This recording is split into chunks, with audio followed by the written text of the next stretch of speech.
Market के लिए आज का दिन बहुत अहम था क्योंकि एक तो फ्राइडे था तो सेंसेक्स की वीकली एक्सपायरी थी।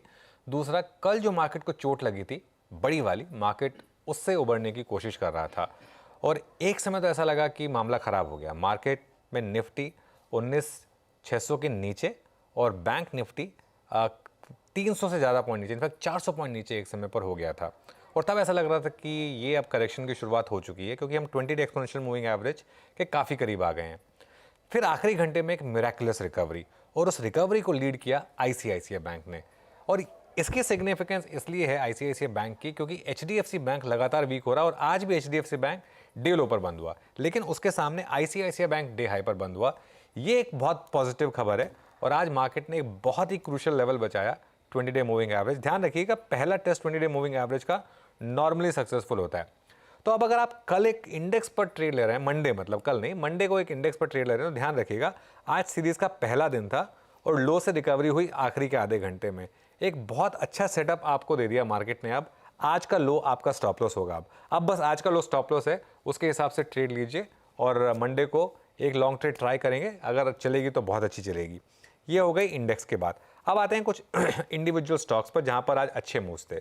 आज सेक्टर ऑफ द डे था पावर और सबसे शानदार मूव आ रहे थे एनटीपीसी में। ध्यान रखिएगा, एनटीपीसी के कल नंबर्स आने हैं सैटरडे को।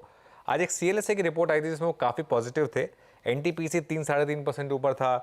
पावर ग्रिड में शानदार मूव्स थे। टाटा पावर अब इंडेक्स का हिस्सा नहीं है लेकिन एफएनओ में है शामिल और one of the top gainers था आज टाटा पावर। यहाँ पर बहुत शानदार मूव आए। ये एक स्पेस है जहाँ पर काफ़ी समय के बाद इस तरीके के मूव्स आ रहे हैं। शायद मार्केट को लग रहा है कि यहाँ कुछ बड़े रिफॉर्म्स आ सकते हैं, इसके लिए इस तरीके के मूव्स आपको दिखाई दिए पावर स्पेस में।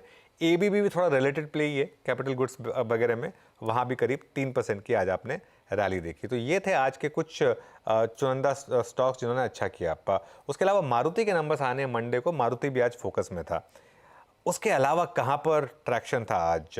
देखिए, आज एक बहुत इंटरेस्टिंग चीज़ हो रही थी।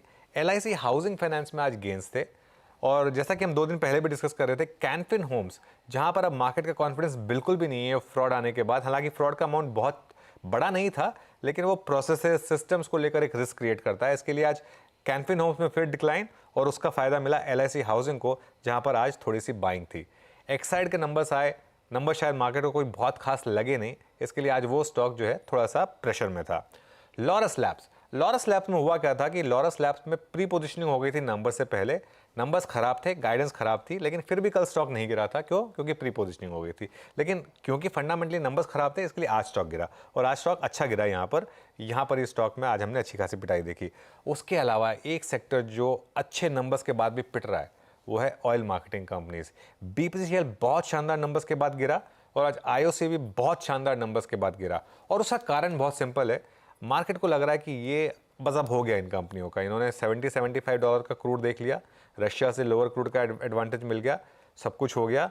रुपी स्ट्रांग था, अब रुपी भी वीक हो रहा है। ब्रेंट 85 पर पहुंच गया है और शायद जितने पेट्रोल और डीजल पे मार्केटिंग मार्जिन्स बना रहे हैं वो भी बियॉन्ड अ पॉइंट ना अलाउ किए जाएं। इसके लिए आज ऑयल मार्केटिंग कंपनीज में एक अच्छी खासी डिक्लाइन आपने देखी। उसके अलावा डॉक्टर लाल के नंबर्स आए थे, नंबर्स अच्छे थे डॉक्टर लाल के, लेकिन क्योंकि स्टॉक पहले ही काफ़ी चल चुका था इसके लिए आज वहाँ पर थोड़ी सी डिक्लाइन आई। उसके अलावा कहाँ पर नजर रही? देखिए, इंटेलेक्ट डिज़ाइन आज का टॉप गेनर था। अभी एफएनओ का हिस्सा नहीं है लेकिन नंबर्स बहुत अच्छे थे, 15% की रैली हुई स्टॉक में। और इंडिया बुल्स हाउसिंग फाइनेंस, बहुत समय के बाद कंपनी ने एक डिविडेंड डिक्लेयर किया, छोटा सा ही सही लेकिन डिविडेंड दिया। इसकी वजह से आज इंडिया बुल्स हाउसिंग फाइनेंस चला। और जी एंटरटेनमेंट में भी शानदार रैली हुई आज। थोड़ी सी मार्केट को होप लग रही है कि वो एनसीएलटी का डिसीजन शायद जल्दी आ जाए। देखिए, मैं अभी भी तेज़ी में हूँ। मेरा मानना अभी भी यही है कि स्क्रीन बीच बीच में आपको भले ही कुछ भी दिखाए लेकिन जब तक ब्रॉडर मार्केट ख़राब नहीं होती, जब तक एडवांस डिक्लाइन ख़राब नहीं होती और वो भी 3-4 दिन लगातार, तब तक आपको बाय ऑन डिप्स पर ही रहना है।